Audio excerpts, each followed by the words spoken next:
Connaissez-vous cette citation de Albert Einstein qui disait qu'il est plus facile de désintégrer un atome plutôt qu'un préjugé? C'est la forte constatation que nous faisons aujourd'hui quand on parle de quiproquos et de malentendus. Il arrive des fois où vous vous retrouvez au centre de situations que vous n'êtes ni allé chercher mais qui sont venus vers vous. Alors comment faire pour sortir de ce genre de situation? C'est un sujet qui fait l'objet de plusieurs recherches depuis maintenant quelques mois, voire plusieurs années. Mais plus précisément, depuis quelques mois, je m'y suis penchée à aller chercher des ressources scientifiques, à aller chercher des bases, des indices, des indicateurs, des travaux de chercheurs qui ont beaucoup élaboré et ils sont allés creuser la question. Et c'est ce que j'ai envie de vous partager aujourd'hui. Vous savez, pour pouvoir démanteler, dénouer une situation complexe, il faut y donner du temps, y consacrer de l'espace.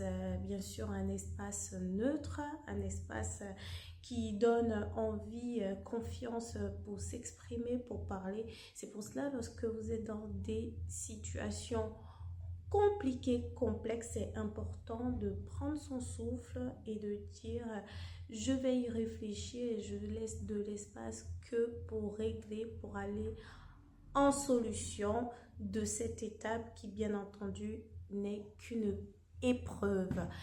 Et en ce qui concerne le deuxième point après l'espace, c'est la communication, la parole, la rhétorique. Oh, combien de fois il est important de pouvoir s'exprimer, d'exprimer ses sentiments, ses émotions, tout ce qu'on pense, pas des interprétations ou des je m'imaginais que je pensais, mais d'aller en introspection en nous et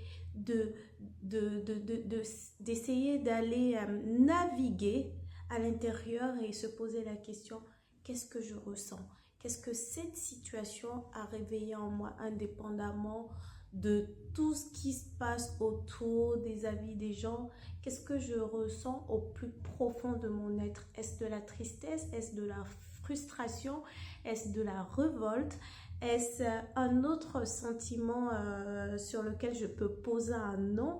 Et aujourd'hui, on a bien entendu l'intervention de plusieurs outils qui peuvent nous aider à exprimer nos sentiments. Et si on ne sait pas comment les dire en langue latine ou autre, on peut demander l'aide d'un assistant pour nous conduire vers la construction du mot qui représente notre sentiment, nos émotions sur l'instant T.